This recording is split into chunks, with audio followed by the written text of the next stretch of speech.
Bad touch कर रहे थे, मेरे को गंदी बातें बोल रहे थे। मेरे को अपने साथ फिजिकल होने के लिए उन्होंने बोला। वो कहते हैं कि मुझे अगर मेरे साथ तुम्हें ज़िंदगी बितानी है, मेरे साथ अगर तुम्हें रहना है, बच्चों के साथ अगर तुम्हें रहना है, तो मेरे फादर साहब के साथ तुम्हें हलाला करना पड़ेगा। कि किसी और औरतों के साथ में उनके अटैचमेंट है।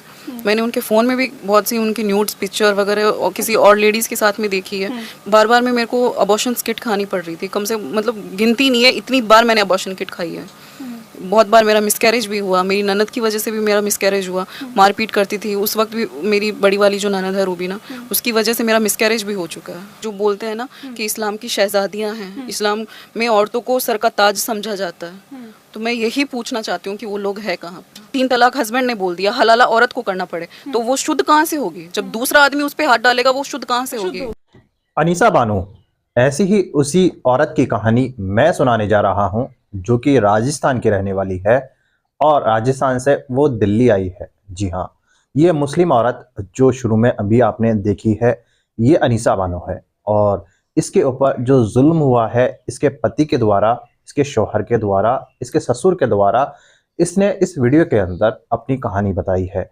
और ये वीडियो आगे मैं आपको पूरा दिखाने जा रहा हूँ और आप ये वीडियो देखने के बाद डिसाइड करना कि ये औरत सही बोल रही है या गलत। जी हाँ, इस औरत ने, जो कि अनीसा बानो है, अपने ही परिवार के ऊपर, अपने शौहर के ऊपर, अपने ससुर के ऊपर इतने संगीन आरोप लगाए हैं जिसको सुनना और देखना आपके लिए बेहद ज़रूरी है। क्योंकि ये अनीसा बानो जो कहती है कि मेरा पति सबके साथ कंफर्टेबल होने के लिए बोलता था, बहुत सारी चीज़ें इस वीडियो के अंदर इस अनीसा बानो यानी मुस्लिम औरत ने बताई हैं। मैं आपको ये वीडियो पूरा दिखाने जा रहा हूं, मगर दोस्तों ये वीडियो दिखाने से पहले मेरी आपसे गुजारिश है, आज का मेरा ये वीडियो पूरा एंड तक जरूर देखना। और अगर आप मेरे चैनल पर नहीं आए हो, चैनल को जरूर सब्सक्राइब करना, साथ में इस वीडियो को ज़्यादा से ज़्यादा लोगों में शेयर जरूर करना। चलिए दोस्तों, पहले आप ये वीडियो देख लीजिए, फिर आकर मैं आपसे बात करता हूँ। मैम, मैंने वहाँ पे अपने हस्बैंड के खिलाफ़ कंप्लेंट की थी, लेकिन वहाँ पे मेरी कोई सुनवाई नहीं हुई, क्योंकि मेरे ससुर तहसीलदार हैं, तो उन्होंने अपने सोर्स से वहाँ के प्रशासन को भी खरीद लिया था, जिसकी वजह से मेरी वहाँ पे कोई सुनवाई नहीं की गई। अच्छा। उस वजह से मुझे दिल्ली आना पड़ा। ठीक है, आप किस बात को लेके पीड़ित हैं, क्या क्या आपके साथ हुआ, कुछ आप बताइए, उसके ऊपर कुछ प्रकाश डालिए, क्या हुआ था? मेरे हस्बैंड ने मेरे को तलाक दिया और अपने फादर के साथ हलाला करने के लिए बोला। अच्छा, जी। कब तलाक दिया था? 18 दिसंबर 2024। अच्छा, तो वो किस बात पे तलाक दिए, क्या मतलब इसके पीछे की कहानी क्या थी, क्यों ऐसा हुआ, कुछ पारिवारिक कलह थी या कोई और बात थी, क्या था? अपने चाचा सलीम राव की वजह से, क्योंकि उन्होंने मेरे साथ बदतमीज़ी करी थी, बस मैंने इसी चीज़ पे ऑब्जेक्शन उठाया था। क्या बदतमीजी की थी? मेरे ऊपर हाथ डाला था, मेरे साथ बैड टच कर रहे थे, मेरे को गंदी बातें बोल रहे थे। मेरे को अपने साथ फिजिकल होने के लिए उन्होंने बोला, बस इसी चीज़ पे मैंने उन पे ऑब्जेक्शन उठाया था कि वो अहमदाबाद से आ रहे थे वापस। अच्छा, तो आपके पति ने कुछ ऐसा रोक टोक नहीं की कि ऐसा वो क्यों कर रहे हैं, आपके समर्थन में नहीं आए वो? मेरे समर्थन में कभी आया ही नहीं। वो बस अपने चाचा को सपोर्ट कर रहा था कि मेरे चाचा के साथ कंफर्ट होने में क्या जा रहा है तुम्हारा, हमारे घर में ये चीज़ें नॉर्मल है, चली आ रही है। मतलब वो आपके पति ऐसा कहते हैं कि चाचा के साथ आप अगर फिजिकल होती हैं तो क्या बुरा है, वो ऐसा इस तरीके का फोर्स डालते थे? हाँ, इस तरीके के, क्योंकि वहाँ पे है ना, औरत को वो एक खिलौना समझते हैं। हाँ। अपने घर की खेती समझते हैं कि चाहे जैसे वो उनको यूज़ करे। अच्छा, तो आपने इसकी कंप्लेन किसी को परिवार में किसी को की या फिर बताने की कोशिश की, सास ससुर ननद कोई भी जो आपके परिवार में होंगे? उन्होंने मेरे को मना कर दिया, मेरे को वहीं पे मेरी बात को दबा दिया कि नहीं, यहाँ पे किसी को कुछ भी बोलने की ज़रूरत नहीं है, हमारी घर की इज्जत चली जाएगी। अगर तुम कह रही हो तो क्या आज के बाद हम उसको कभी घर में नहीं बुलाएंगे। हाँ। तो उन्होंने क्या हुआ कि 18 तारीख को वो आने की बात थी उनकी, मतलब फ़ोन आया था मेरे हस्बैंड के पास कि हम आ रहे हैं। बस मैंने इसी चीज़ पर ऑब्जेक्शन उठाया था कि वो घर पर नहीं आनी चाहिए। अच्छा, और इसीलिए तलाक दे दिया? हाँ, बस इस बात को लेके झगड़ा हुआ हम दोनों के बीच में, तो उसको बोला कि अब इसी झगड़े के बीच में उसने मेरे को तलाक दिया, घर से बाहर निकाल दिया। जब हाथ पैर मैंने जोड़े उनके आगे, उन्हें घर में तो मेरे को लिया, लेकिन अब उस शर्त रखते हैं कि मेरे पापा के साथ तुम्हें हलाला करना पड़ेगा, क्योंकि मैंने तुम्हें 3 तलाक दे दिया।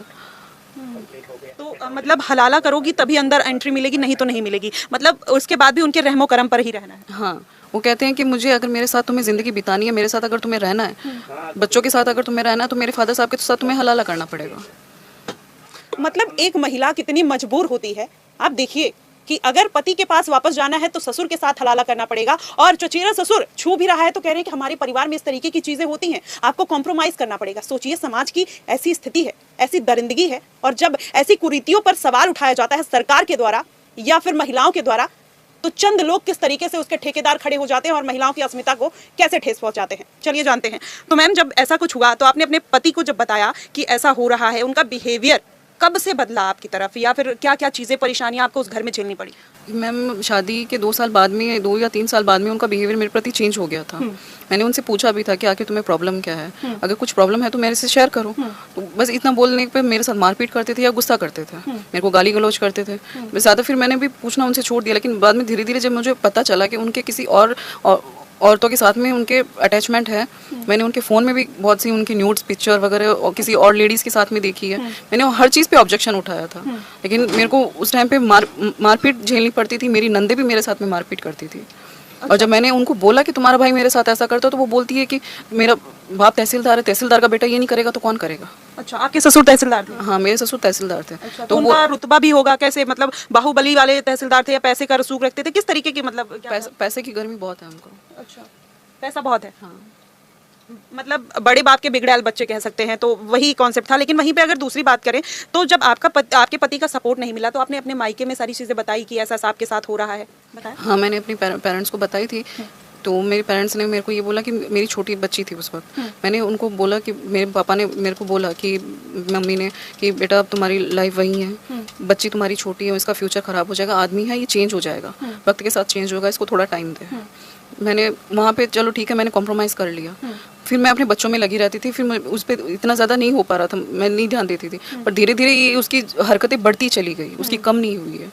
और जब मैंने बहुत सी चीज़ें मैंने ऐसी देखी है, उसकी बहुत सी चीज़ें मैंने पकड़ी भी है, उनके फादर को भी मैंने बताया, लेकिन उन्होंने किसी तरह का कोई एक्शन नहीं लिया अपने बेटे के प्रति। अच्छा, जब आपने बताया अपने ससुर को कि आपके बेटे बोल रहे हैं कि अगर मैं तलाक दे रहा हूँ तो तुम्हें मेरे पिताजी के साथ हलाला करना पड़ेगा, तो उन्होंने ऑब्जेक्शन नहीं उठाया कि नहीं मेरे साथ ऐसा कुछ नहीं होगा, या फिर तुम भी मेरी बेटी जैसी हो, क्योंकि उनकी ऑलरेडी 2-3 बेटियां हैं? वो कहाँ से करेंगे जब उनकी खुद की नीयत में खोट है, तो वो अपने बेटे को क्या सिखाएंगे?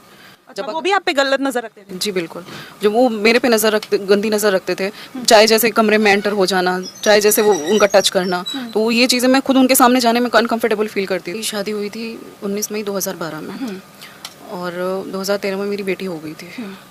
उसके बाद में मतलब ऐसे 2 या 3 साल तक सब ठीक चल रहा था। तो वहाँ पे बस मेरे को यही चीज़ें मतलब उनके घर में इतनी यातनाएं मेरे को झेलनी पड़ रही थी, बार बार मेरे को अबॉर्शन किट खानी पड़ी थी मेरे हस्बैंड की वजह से। क्यों, मतलब उसके पीछे का क्या कारण था? वो नहीं मेरी बेटी उस वक्त मतलब छोटी थी, वो मतलब बोलते थे कि नहीं इतनी जल्दी अब बेबी नहीं चाहिए, तो बार बार में मेरे को अबॉर्शन किट खानी पड़ रही थी। कम से मतलब गिनती नहीं है, इतनी बार मैंने अबॉर्शन किट खाई है। बहुत बार मेरा मिसकैरेज भी हुआ, मेरी ननद की वजह से भी मेरा मिसकैरेज हुआ, मारपीट करती थी उस वक्त भी। मेरी बड़ी वाली जो ननद है रूबीना, उसकी वजह से मेरा मिसकैरेज भी हो चुका है।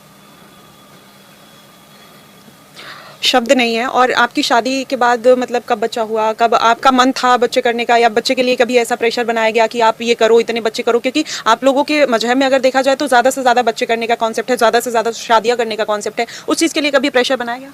जी, उस चीज़ के लिए प्रेशर नहीं बनाया गया, लेकिन मेरा हस्बैंड मेरे बच्चों को ये बात बोलता था कि तुम्हारे लिए नई मम्मी लेके आऊँ, दूसरी मम्मी लेके आऊँ, ये अच्छी नहीं है। अच्छा। उस घर में इन लोगों की मानसिकता ही ऐसी है कि बच्चों पर भी इनका गलत असर पड़ता है। तो ये शादी आपके रिलेशन में हुई थी या फिर कहीं दूर के किसी और ने कराया? मेरी मौसी है, उनके कोई रिलेटिव्स में हुई थी। अच्छा, रिलेटिव्स में। अभी ऐसे आप इतना परेशानी देख रही हैं, कभी ससुर का, सास का या कभी नंदों का कोई कॉल आया कि हम आपके साथ खड़े हैं या आप इतना परेशान हैं, या कुछ भी, मतलब किसी का सपोर्ट वहाँ से मुझे कभी किसी का सपोर्ट नहीं मिला। जब मैं उनको ये चीज़ें बताती थी ना, तो वो मेरे को ये बोलती थी कि तुम्हें किसी चीज़ की कमी नहीं रख रहा ना, वो चाहे कुछ भी करे बाहर। मेरी सास के वर्ड थे कि बाहर कुछ भी करे, आदमी है, अब उसके पीछे पीछे तो हम घूम नहीं सकते, आखिर रात में तो तुम्हारे पास ही आएगा ना, जाएगा कहाँ? अच्छा। उनकी सोच ऐसी थी, तो वो बच्चों को क्या शिक्षा देंगे अपने बच्चों को? तो जब परिवार का साथ नहीं है, रिश्तेदारों का साथ नहीं है, तो जो आप जिस समाज से आती हैं वहाँ से आपको कोई सपोर्ट मिल रहा है? जी, वहाँ से सिर्फ लोग तमाशा देखने के लिए हैं। हमारा जो छिपा समाज है, वहाँ पे सिर्फ तमाशा देखा जाता है। वहाँ पे बेटी के साथ क्या हो रहा है, क्या नहीं हो रहा है, कोई नहीं बोलेगा। अब जब ये सब मैं यहाँ पे आके ये सब चीज़ें मैं खुद कर रही हूँ, अकेले लड़ रही हूँ ना, तो उनके वर्ड्स ये हैं कि वो धर्म के नाम पे वो चीज़ें कर रही है, लड़ाई हो जाएगी, ये हो जाएगी। क्यों हो जाएगी लड़ाई? मैं अपने हक के लिए लड़ रही हूँ, अपने बच्चों के लिए लड़ने आई हूँ, उन औरतों के लिए लड़ रही हूँ जो इन चीज़ों को झेल रही है। कभी ये जैसे आपने बोला समाज का, लेकिन जो ठेकेदार आप पर उंगली उठाते हैं, समाज के, धर्म के जो ठेकेदार हैं, सो कॉल्ड कहने वाले कि हम महिलाओं की इज्जत के लिए खड़े रहते हैं, कभी ऐसे लोगों का भी सपोर्ट आया, कभी ऐसा फ़ोन आया कि नहीं हम तुम्हारे साथ हैं? किसी का भी? किसी का कोई सपोर्ट नहीं आया। वो ये जो बोलते हैं ना कि इस्लाम की शहजादियां हैं, इस्लाम में औरतों को सर का ताज समझा जाता है, तो मैं यही पूछना चाहती हूँ कि वो लोग है कहाँ पर? मेरी धर्म को लेकर लड़ाई नहीं है, मैं इस्लाम पे उंगली नहीं उठा रही कि इस्लाम अच्छा नहीं है, इस्लाम बहुत अच्छा है, लेकिन ये जो इस्लाम में जो गंदी मानसिकता वाले लोग हैं ना, इस्लाम इनकी वजह से बदनाम है। आप इस्लाम का जिक्र कर रही हैं, कभी आपने इस्लाम कुरान पढ़ने की कोशिश की, उसमें ऐसा कुछ लिखा हुआ है? नहीं लिखा, पढ़ी है मैंने कुरान, वहाँ पे कहाँ पे लिखा है? जब औरत को इतना बड़ा दर्जा उसमें दिया गया है तो उसमें ये कहाँ से लिखा आएगा कि औरत की आबरू पर हाथ डाला जाए, औरत की इज्जत पे हाथ डाला जाए, कि हलाला करने पर उन और मतलब 3 तलाक हस्बैंड ने बोल दिया, हलाला औरत को करना पड़े, तो वो शुद्ध कहाँ से होगी? जब दूसरा आदमी उस पर हाथ डालेगा वो शुद्ध कहाँ से होगी? बिल्कुल बिल्कुल। तो आपको लगता है कि महिलाओं से ज्यादा 72 हूरों का कॉन्सेप्ट आप लोगों में, जैसे घर में जो बेटियां परेशान हैं, जो आपकी तरह पीड़ित हैं, उन पे लोगों का ध्यान नहीं जा रहा है, 72 हूरों पे ज्यादा कॉन्सेप्ट चल रहा है, तो वो कैसा लगता है कि ये समाज का एक दोगलापन लगता है, एक धर्म के नाम पर एक दोगलापन किया जा रहा ये है? दोगलापन ही है। बेहतर हूरें कहाँ से मिलेगी? कहाँ से मिलेगी? जब तुम यहाँ जिस औरत के साथ तुमने शादी करी, जब तुम उनके साथ ही वफादार नहीं हो तो तुम्हें बेहतर हूरों के कौन सपने दिखा रहा है? कहाँ से बेहतर हूरें मिलेंगी तुम्हें वहाँ पे? कभी आपके रिश्तेदारी में या समाज में कभी आपने किसी के साथ हलाला देखा था होते हुए, या सुना था, या कभी हुआ था? मैंने ये मेरे ससुराल में ही जाके दोस्तों देखा आपने ये वीडियो, मुझे पूरी उम्मीद है ये वीडियो देखकर आपको अनीसा बानो की सारी बातें समझ में आ चुकी होंगी। दोस्तों आपकी क्या राय है इस वीडियो के बारे में मुझे कमेंट बॉक्स में आकर कमेंट कर जरूर बताना। दोस्तों आज की वीडियो में बस इतना ही, तब तक के लिए सलाम।